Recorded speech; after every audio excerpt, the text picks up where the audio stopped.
Le dernier rapport du GIEC souligne que face à l'urgence climatique, les changements nécessaires exigent l'engagement des citoyens dans la transformation de nos modes de vie. Nous pouvons agir en tant que consommateurs, citoyens, professionnels et investisseurs. Les émissions étant liées au niveau de vie, la responsabilité d'agir est plus forte pour les plus aisés. Cependant, l'action individuelle doit s'accompagner de changements collectifs et systémiques pour être efficace. L'empreinte carbone représente la quantité de gaz à effet de serre émise par une personne ou une activité. Notre impact écologique dépend directement de notre manière de vivre. En France, les transports restent le poste principal d'émissions. La grande majorité étant liée aux voitures et 16% à l'avion. L'alimentation arrive en seconde position, avec 60% venant de la consommation de produits animaux. Vient ensuite le logement, avec notre mode de chauffage utilisant le gaz et le fioul. Puis nos achats, notamment pour les produits de la maison. Enfin, 1,4 tonnes de CO2 par an sont associées à ce que nous utilisons en commun via les services publics. Pour réduire notre impact, nous disposons de 2 leviers qui se combinent, la sobriété et la décarbonation.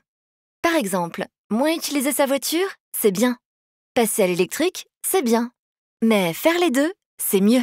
Et encourager les pouvoirs publics à développer des infrastructures favorables au vélo ou au transport en commun, c'est encore mieux.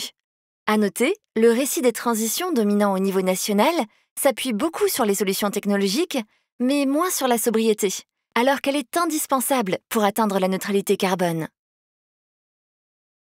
Il y a donc 4 domaines dans lesquels chacun peut agir au quotidien. Habitat, mobilité, alimentation et consommation. Dans chaque domaine, des actions concrètes ont été identifiées. Maintenir le chauffage à 19 degrés maximum. Isoler son logement. Utiliser dès que possible autre chose que la voiture. Consommer moins mais mieux de viande. Privilégier le bio, etc. Mais avoir connaissance des changements à opérer ne suffit souvent pas à passer à l'action. On constate un décalage entre la prise de conscience et le passage à l'acte, ce que les sociologues appellent la dissonance cognitive.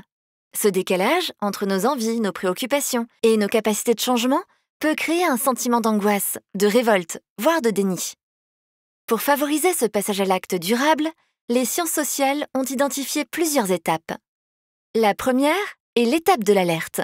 Je prends conscience que le sujet existe.